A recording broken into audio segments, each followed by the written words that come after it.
사도행전 24장 10절에서 23절까지 최옥순 장로님과 함께 교독하겠습니다. 총독이 바울에게 머리로 표시하여 말하라 하니 그가 대답하되 당신이 여러 해 전부터 이 민족의 재판장 된 것을 내가 알고 내 사건에 대하여 기꺼이 변명하나이다. 당신이 아실 수 있는 바와 같이 내가 예루살렘에 예배하러 올라간 지 이틀밖에 안 되었고 그들은 내가 성전에서 누구와 변론하는 것이나 회당 또는 시중에서 무리를 소동하게 하는 것을 보지 못하였으니 이제 나를 고발하는 모든 일에 대하여 그들이 능히 당신 앞에 내세울 것이 없나이다. 그러나 이것을 당신께 고백하리이다. 나는 그들이 이단이라 하는 도를 따라 조상의 하나님을 섬기고 율법과 선지자들이 글에 기록된 것을 다 믿으며 그들이 기다리는 바 하나님께 향한 소망을 나도 가졌으니 곧 의인과 악인의 부활이 있으리라 함이니이다. 이것으로 말미암아 나도 하나님과 사람에 대하여 항상 양심에 거리낌이 없기를 힘쓰나이다.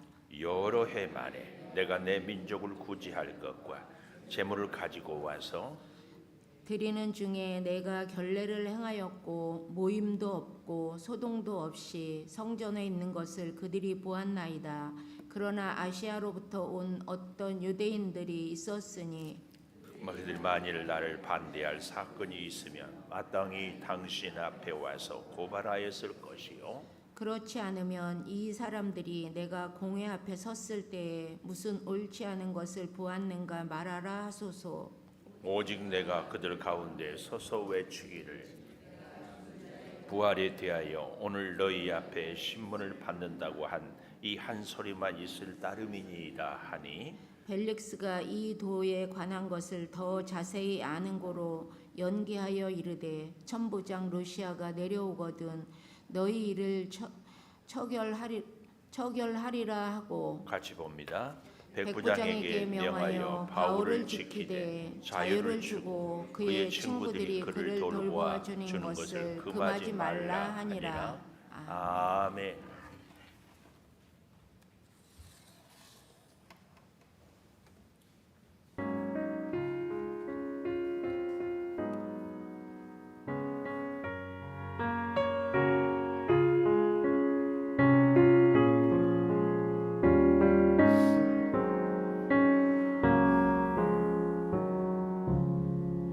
주 예수보다 더 귀한 것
감사합니다. 하나님, 우리 중고등부가 매월 셋째 주 중고등부 주일로 이름하고 기억하고 기도하고 하나님께 예배를 드리며 은혜를 사모합니다.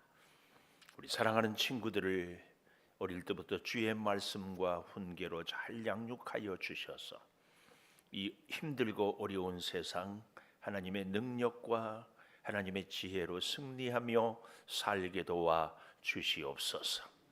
수고하는 전도사님, 또 우리 교사들에게 특별한 은혜를 허락하여 주시고 우리 중고등부 친구들 한 명 한 명을 위하여 기도하고 믿음의 교제를 나누어서 저들의 일생에 잊을 수 없는 귀한 선생님들 되게 하여 주시옵소서.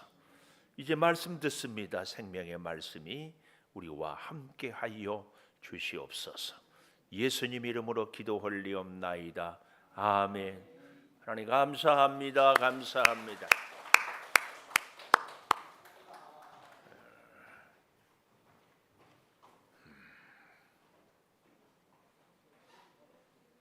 어젯밤에도 승원의 집에서 잤어요? 그러면 그랬어요. 어제 잠 좀 잘 잤어요? 밤새 안 잤어요? 1시간. 고생했어요. 지금부터 자는 시간이요? 자, 오늘 또 새벽 예배를 드리는 은성아, 너는 하나님의 보석이다. 보석이다. 변함없이 새벽 제단을 지키는 권사님, 하나님의 보석입니다. 보석입니다. 이 모든 것이 주님의 은혜입니다. 아멘. 아멘. 방송실 혹시 어제 새벽 예배 때 띄웠던 사진 좀 띄울 수 있을지 모르겠네.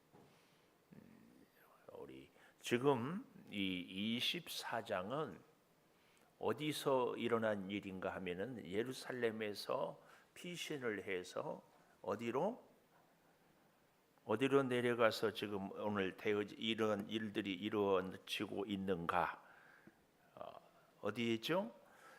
23장 33절에 그들이 가이사라에 들어가서 그랬습니다.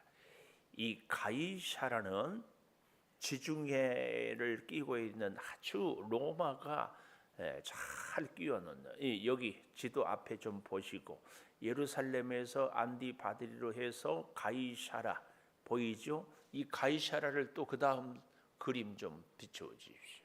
보면은 아주 이렇게 멋진 도시, 앞에는 항구를 해놓고 큰 배들이 들어오면 방파제처럼 사방을 둘러싸서 안전하게 인공적으로 이렇게 멋진 도시를 만들었습니다. 뒤에는 참 멋진 게 있고요. 혹시 그 옆에 원형 경기장 그림, 여기 그런데 재밌는 것은 이때 황제가 헤롯인데 여러 가지 이렇게 해놓고는 미안해요, 황제가 아니라 여기 와서 이렇게 경주를 하기도 하고 뒤에는 헤롯 궁이라고 이렇게 굉장한 건축의 대가가 당시에 헤롯 왕이었다. 지금 이곳 어디 한 군데서 바울이 재판을 받고 있다. 이렇게 이해를 하면은 더 좋을 것 같습니다. 이제 성경을 보겠습니다.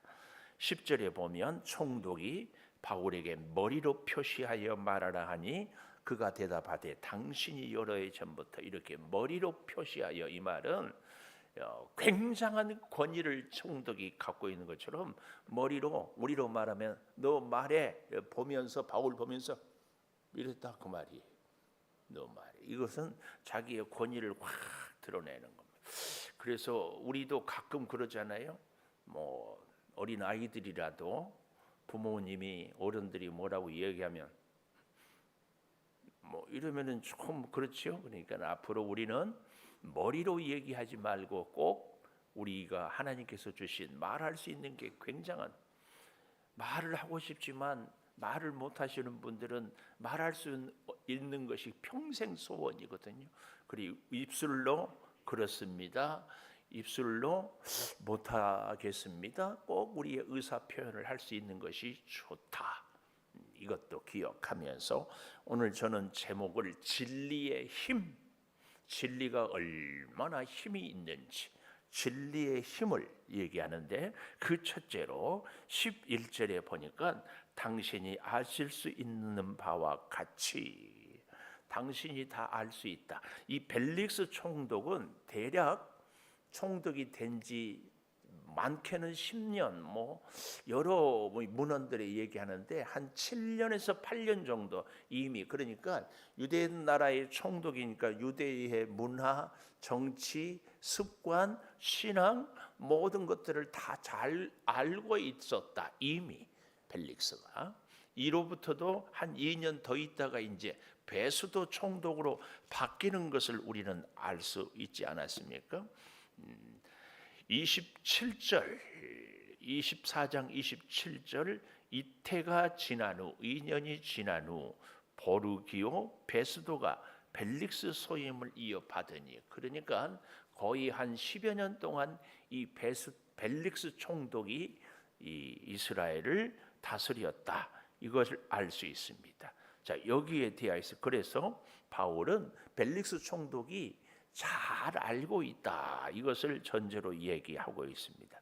근데 참 재미있는 것은 24장 3절 어제 보니까 누가 변호사 더들로가 1절에 나와 있죠. 고발하는데 벨릭스 각하여 그랬잖아요. 그런데 10절에 보니까 바울은 이 벨릭스를 뭐라고 그래요? 여러 해 전부터 이 민족의 재판장 된 것을 총독이 높아요, 각하가 높아요, 재판장이 높아요. 이 더들로는 아부의 이 말에 굉장한 미살이었고, 그래서 이런 생각을 해볼 수 있습니다. 이 말을 잘하는 사람들은 자기의 말의 능력을 믿어요. 자기가 잘생긴 사람들은 자기의 외모를 믿어요. 자기가 공부를 잘하는 사람은 뭘 믿어요? 자기의 지식을 믿어요. 노래를 잘하는 사람들은 노래 실력을 믿겠죠, 당연히. 그러면은 이 변호사 더들로는 뭘 믿겠어요? 자기가 변호사니까 자기가 말을 잘하는 것을 믿지 않겠어요? 그러면 바울은 뭘 믿었겠습니까? 바울은 하나님을 믿었다. 말의 힘이 아니라 하나님의 힘을 믿었다. 사실은 바울도 굉장히 말을 잘하는 사람이었어요. 그래서 그가 어때요? 가는 곳마다 오죽하면은 유대인들이 저 말쟁이라고, 그리고 옛날 성경에는 허메와 스스 바나바를 제우스라고 하고 이 바울에 대해서 허메, 히에로 이렇게까지 얘기를 할 정도였는데 고린도서에 가보면 고린도 교인들이 바울은 글에는 능하나 말에는 초라하다 이런 표현을 하는 것 보면은 바울이 그렇게 아테네에서 언변을 통하여서 복음을 전하려고 했는데 그가 다 완전히 절망감을 느끼고 이제는 예수 그리스도 외에는 모든 것을 배설물로 여기겠다.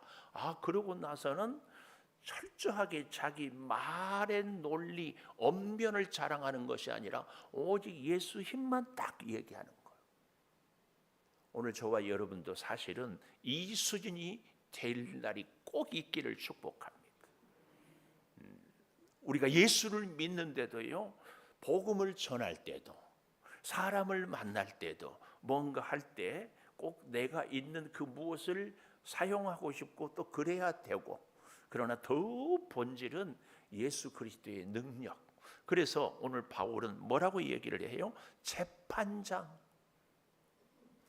더 이상도 더 이하도 아니고 지금 벨릭스 총독은 왜 이 자리에 앉아 있을까요? 재판장. 그러니까 공정한 재판을 해주기를 원합니다.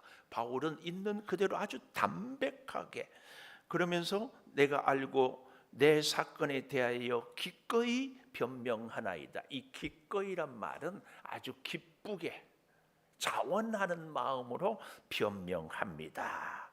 이 말씀입니다. 그러니까 바울은 이 벨릭스가 이 재판을 잘 할 수 있는 사람으로. 근데 바울의 변론 내용이 이제 조금 복잡하기는 하지만 첫째로는 나는 선동할 반역할 기회가 전혀 없었습니다. 이게 이제 11절에 보십시오. 내가 예루살렘에 뭐하러 갔다? 예배하러 갔다. 나는 선동하러 가지 않고 예배하러 갔다. 또 한 가지 중요한 근거가 뭐예요? 내가 예배하러 간 것뿐만 아니라 11절 마지막에 열 이틀밖에 안 되었다. 12일 온지 10일인데 무슨 소동을 일으키고 무슨 반란을 일으키겠는가? 그리고 나는 예루살렘에서 예배한 것 말고는 아무것도 한 것이 없다. 바울은 더하지도 않고 덜하지도 않고 자기 있는 그대로 첫 번째로 이 얘기를 하고 있습니다. 두 번째로는 12절에 보니까 내가 성전에서 누구와 변론하는 것이나 회당 또는 시중에서 무리를 소동케 하는 것을 보지 못하였어. 아무리 자기를 소동하게 하는 자라고 이 더둘로가 24장 5절에서 뭐라고 했어요? 이 사람은 전염병 같은 자라 천하에 흩어진 유대인을 다 소요하게 하는 자고 나사렛 이단의 우두머리라고 이렇게 했는데 총독 각하요. 재판장 대신 총독이요. 내가 열이틀밖에 안 됐는데 무엇을 소욕해 하고 소란하게 했겠습니까? 지금 그 얘기를 합니다. 그래서 나는 무리를 소동하게 한 적이 한 번도 특별히 예루살렘에 와서 없습니다. 그 얘기를 하고 있다. 그 얘기를 우리는 보아야 됩니다. 그리고 또 한 가지 13절에 보시면 알 수 있는 것처럼 고발하는 일에 대하여 능히 당신 앞에 내세울 것이 없다. 이게 뭐예요? 증거 없습니다. 재판은 증거를 갖고 해야지 심정을 갖고 하면은 안 되는데 내가 소동했다는 소요를 일으켰다는 반역했다는 증거가 뭡니까? 실제로 그때 이들을 소란케 했던 그 유대인들은 한 명도 여기에 오지 않았어요. 이 가이사라에. 그리고 우리가 어제 보았지만 8절에 보면 이 더둘로 변호사가 뭐라고 얘기를 해요? 그를 신문해라. 그러면 알 수 있다. 그러니까 고소하는 사람들이 증거를 갖다 대야 되는데 피고 고소 당한 사람한테 지가 죄가 있는 것을 자백하라고 하니까 이게 말이 되냐? 지금 그 얘기를 하고 있습니다. 그래서 고발할 증거가 없고요. 그런가 하면 네 번째로는 14절 15절에 보면 이것을 당신께 고백합니다. 그러면서 자기의 신앙 고백을 얘기하고 있어요. 그게 뭐죠? 이단이라 하는 도를 따라 조상의 하나님을 섬기는 것과 율법과 선지자들의 기록된 것을 다 믿으며 그들이 기다리는 바 하나님께 향한 소망을 나도 가졌으니 곧 의인과 악인의 부활이 있으리라 함이니이다. 이건 뭘 얘기해요? 유대인들이 바울을 이단이라고 고발하고 이단이라고 정죄하는데 이 재판장 벨릭스요, 잘 들어보십시오. 저는 유대교를 부인하지 않습니다. 우리도 유대교. 그래서요 당시에 이 참 유대인들은 바울이 믿는 예수님을 믿는 우리 기독교를 아주 이단시하고 유대교가 완전히 결벌을 이렇게 하려고 하고 또 그런가 하면 이방인들은 우리 기독교를 유대교와 아주 또 잔절하고 자기 이 새로운 사조라고 할까요? 로마식의 어떤 사상, 로마의 팍스 로마나라고 혹시 들어보셨어요? 로마의 평화. 그러니까 그리스도 예수가 부활해서 만난 제자들에게 평강 샬롬 이렇게 했는데 로마 사람들의 평화는 뭐예요? 힘이 있어서 힘으로 누르는 평화. 이런 쪽으로. 그래서 우리 기독교가 힘이 있어야 되고 싸워서 이겨야 되고 그래서 저들을 누를 수 있는 이 평화가. 그래서 그 흐름 가운데 하나가 이 십자군 전쟁이라는 우리 기독교의 비극, 수치 이런 전쟁까지. 그래서 오늘날에도요 제가 늘 말씀드리잖아요. 세상 사람들이 일이니까 하나님은 우리를 호랑이나 늑대로 삼아서 저들을 짓누를 수 있으면 복음이 될 것 같은데 그렇지 않다. 우리를 저들 가운데 뭐로 보낸다고요? 어린 양으로. 이것이 우리 교회 예수 그리스도가 십자가에 죽으시면서까지 그리고 사망 권세를 이기고 부활 승리한 복음의 핵심이 여기에 있습니다. 근데 유대인들은 우리 기독교를 이단으로 하는데 바울의 신앙, 바울의 신학이라고 할까요? 이게 참 오늘 기독교를 다 이렇게 유대교하고 전혀 상관없지 않고 그 같은 하나님을 섬기면서 또 이방을 내치지 않고, 조금 더 쉽게 얘기하면 이방인들이 예수를 믿으려면 유대인이 되어서 된다. 유대인들이 그런데 그거 아니에요. 이방인은 그들이 가진 그대로 이 하나님 예수님을 믿으면 되고, 유대인들은 그렇다고 해가지고 그들이 가졌던 신앙을 다 버리는 것이 아니라 거기에서 구약에서 이미 메시아에 대해서 말씀하고 있는 분이 예수님이다. 이걸 믿으면 된다. 이 얘기를 지금 여기서 하고 있습니다. 그래서 다시 15절, 그들이 기다리는 바 메시아죠. 하나님께 향한 소망을 나도 갖고 있다. 그런데 그 소망이 의인과 악인의 부활이 있으리라. 근데 이미 이 말씀 가운데는 부활. 그래서 21절에 가보십시오. 내가 그들 가운데 서서 외치기를 내가 죽은 자의 부활에 대하여 오늘 너희 앞에 신문을 받는다고 하는 이 소리만 있을 따름입니다. 이 부활은 만고불변의 진리입니다. 제가 지금 저들에게 고발당하는 것은 부활에 대한 얘기인데, 우리 예수 그리스도가 이미 부활했고 이것은 부인할 수 없는 진리입니다. 그래서 이 부활의 신앙, 이 부활의 복음을 내가 전한 것뿐입니다. 그 얘기입니다. 그런데 유대교도 이미 메시아 사상이 있거든요. 그것을 얘기하고 있습니다. 그래서 15절 다시 잘 보면 그들이 기다리는 바 하나님께 향한 소망을 나도 가졌다. 유대인들이 가진 소망, 하나님께 향한 소망을 나도 가졌습니다. 그 소망은 무엇입니까? 의인과 악인의 부활.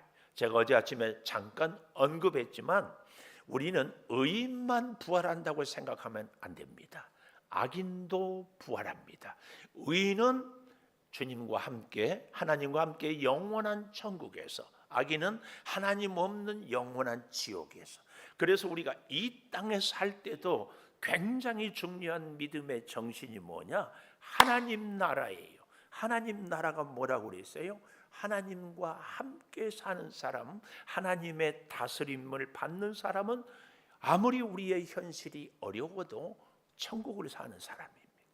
우리는 이 하나님 나라, 이 의인의 부활, 천국 영생을 자꾸 낙원의 개념으로만 생각하는데 그렇지 않습니다. 이 땅을 살 때 우리가 아무리 내 뜻대로 힘들게 그래서 살 수 없어도, 고난이 닥쳐도 하나님을 의지하고 하나님과 함께 하나님의 뜻에 순종하고 사는 사람은 그 삶이 천국이요. 편안하고 자기 꿈을 다 이루고 마음대로 살아도 뭐예요? 하나님 없이 죄 짓고 자기 욕심 부리는 것은 지옥이다. 이걸 대표적으로 부자와 나사로의 비유를 통해서 가르쳐 줬거든요. 이걸 꼭 기억하면서, 자 16절 보십시오. 이것으로 말미암아, 부활신앙으로 말미암아 나도 하나님과 사람에 대하여 항상 양심에 거리낌 없기를 힘쓰나이다. 아주 중요한 우리 믿음의 원리입니다. 다시 16절을 잘 보십시오. 부활신앙이 있는 사람은 이 땅이 끝이 아니고 하나님 나라가 있기 때문에 하나님 그리고 사람, 하나님만 아니고 사람만 아니고 하나님의 부활을 믿는 사람은 영원하신 하나님과 함께 살지만 이 땅에서도 하나님이 내게 만나게 해주신 사람들에 대하여 양심의 거리낌이 없기를 힘쓰나이다. 이렇게 살아야 할 것을 가르치고 있다, 그 말씀입니다. 뿐만 아니라 또 한 가지, 그 다음 보십시오. 17절에 여러 해 만에 내가 내 민족 재판장 펠릭스요, 유대인은 내 민족입니다. 내가 내 민족을 얼마나 사랑한 줄 아십니까? 그 증거가 구제할 것, 우리가 잘 알죠. 바울이 고린도, 에베소, 갈라디아, 빌립보 이런 여러 지역에서 예루살렘 교회가 가뭄들어서 우리가 돕자해서 구제연금을 가져왔습니다. 그 얘기입니다. 또 드리는 중에 18절 내가 결례를 행하였고, 야고보 사도가 이 유대인들이 네가 율법을 어긋나고 지키지 않는다고 하니까 결례를 행했으면 좋겠다. 그래서 나머지 네 사람들의 비용까지 대면서 결례를 행하였다. 지금 그 얘기입니다. 그런데 그런 가운데 모임도 없고 소동도 없이 성전에 있는 것을 그들이 보았나이다. 그들이 보았습니다. 그런데 아시아로부터 온 어떤 유대인들이 그랬습니다. 아시아 하면은 어떤 도시를 딱 떠올리라고 했죠? 에베소. 우리 지도의 지중해 지도에서 오른쪽 위에 에베소. 한번 또 해볼까요? 왼쪽 아래 아가야 지방에 오면 어느 도시? 고린도. 고린도. 마게도냐 하면은 왼쪽 위에 빌립보. 오른쪽 아래에 수리아 지방 하면은 안디옥. 이렇게 쭉 그림이 있으면은 좋습니다. 감사드려요.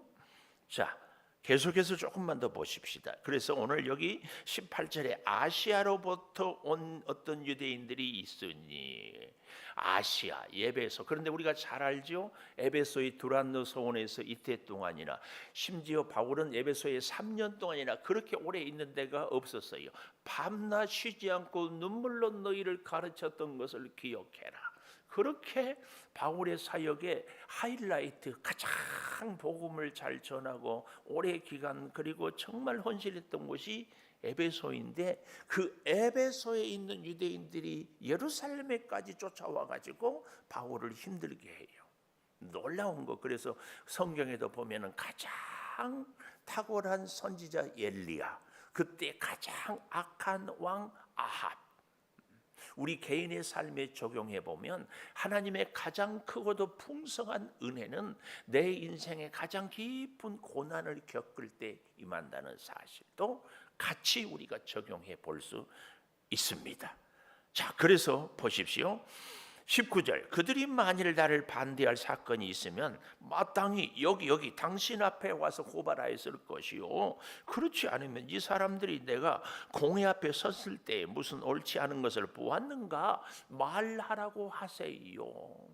바울은 지금 변론하는데 이 재판장 총독을 미사여구를 써가지고 비행기를 태우거나 또 어느 자기 생각을 얘기하거나 자기 신념을 말하는 것이 아니라 있는 그대로, 그리고 딱 한 가지 자기의 부활 신앙을 얘기할 뿐이에요.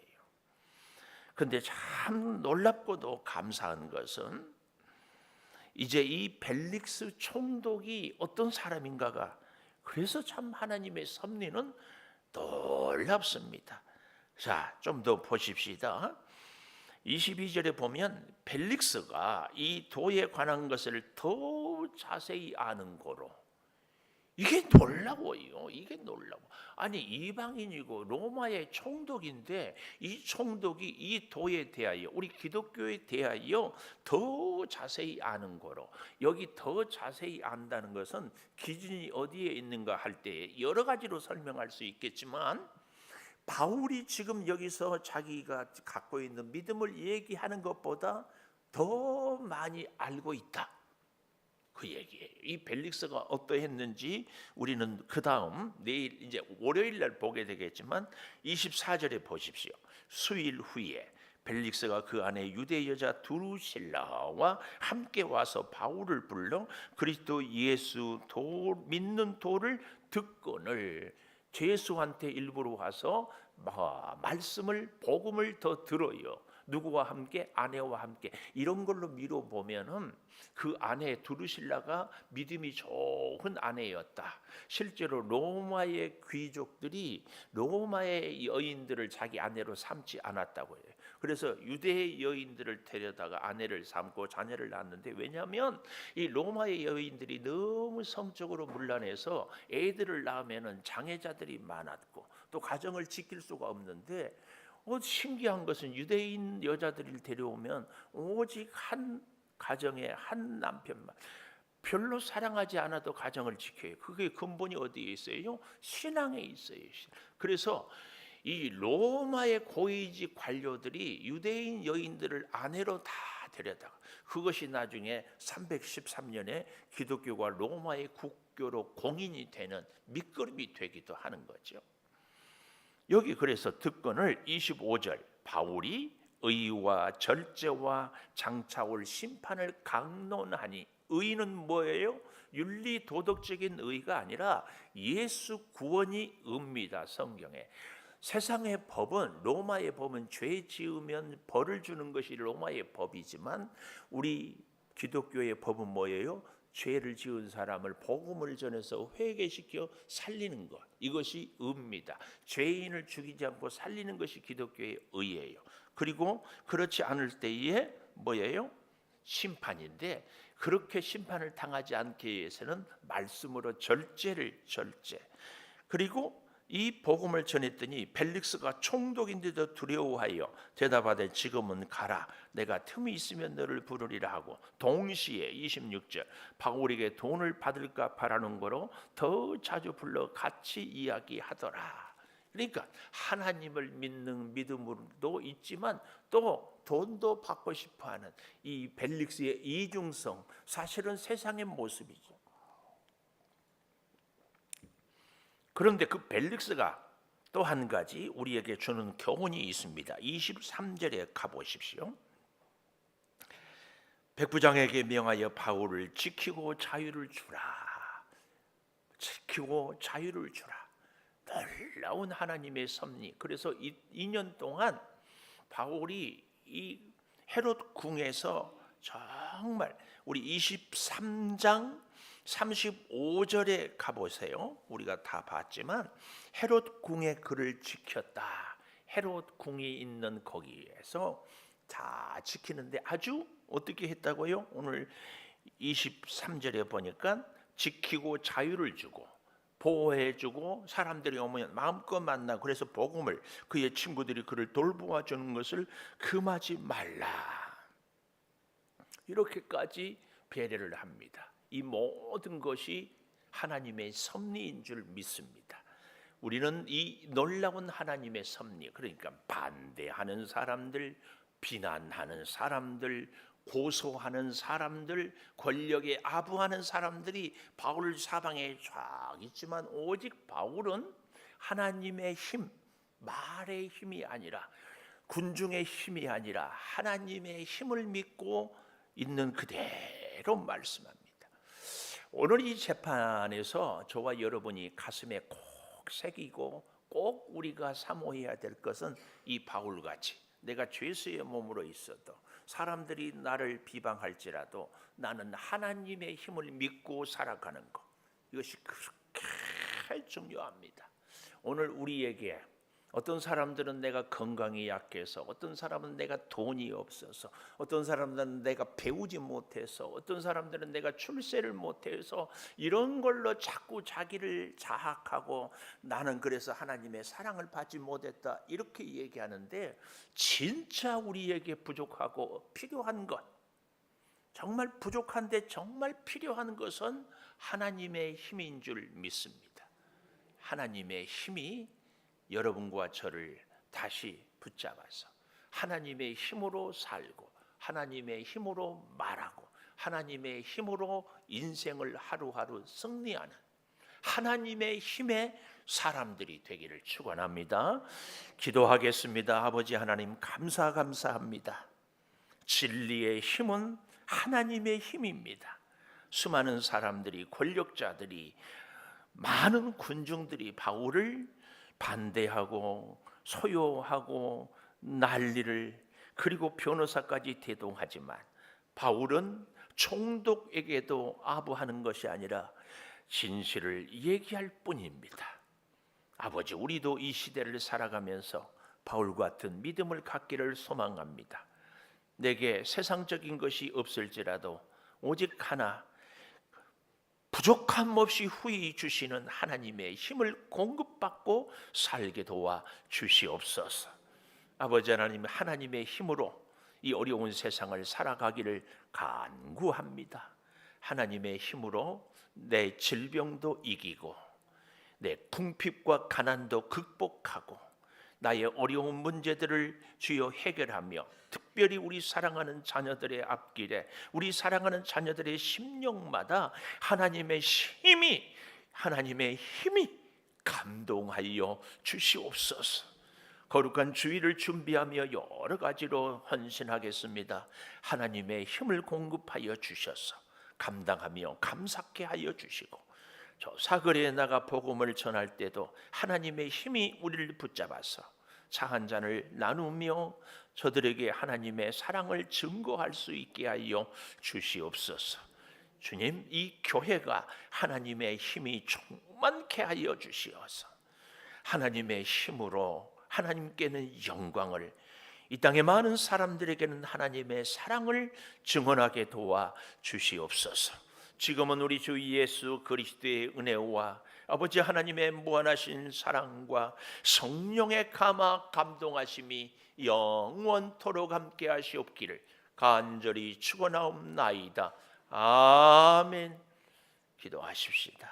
아버지 하나님, 하나님의 놀라운 힘으로 주여 우리가 살아가게 하여 주시고, 하나님의 그 놀라운 사랑이 주여 우리 가운데 있게 하여 주시옵소서.